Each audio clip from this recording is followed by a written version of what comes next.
ప్రియమైన సహోదరి సహోదరులారా, Sundar Singh memorial Baptist church వారి ఆధ్వర్యంలో కృతజ్ఞతార్పణ పండుగలు ఆనందకరంగా నిర్వహించబడుచున్నవి.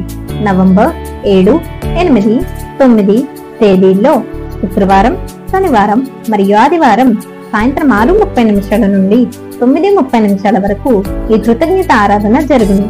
స్థలం TWC community hall, 38H division bus stop, HP colony, Pedagantyada, Visakhapatnam.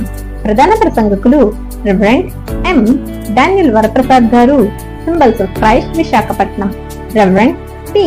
సన్యల్ Satyasagar గారు, Sundar Singh memorial Baptist church, Pedagantyada. ఈ ప్రత్యేక కృతజ్ఞత ఆరాధనలో మీరు మీ కుటుంబ సభ్యులు, బంధువులు, స్నేహితులతో సహా తప్పక విచ్చేసి దేవుని ఆశీర్వాదమును పొందవలసిందిగా మనస్ఫూర్తిగా ఆహ్వానిస్తున్నాము. ఆమేన్.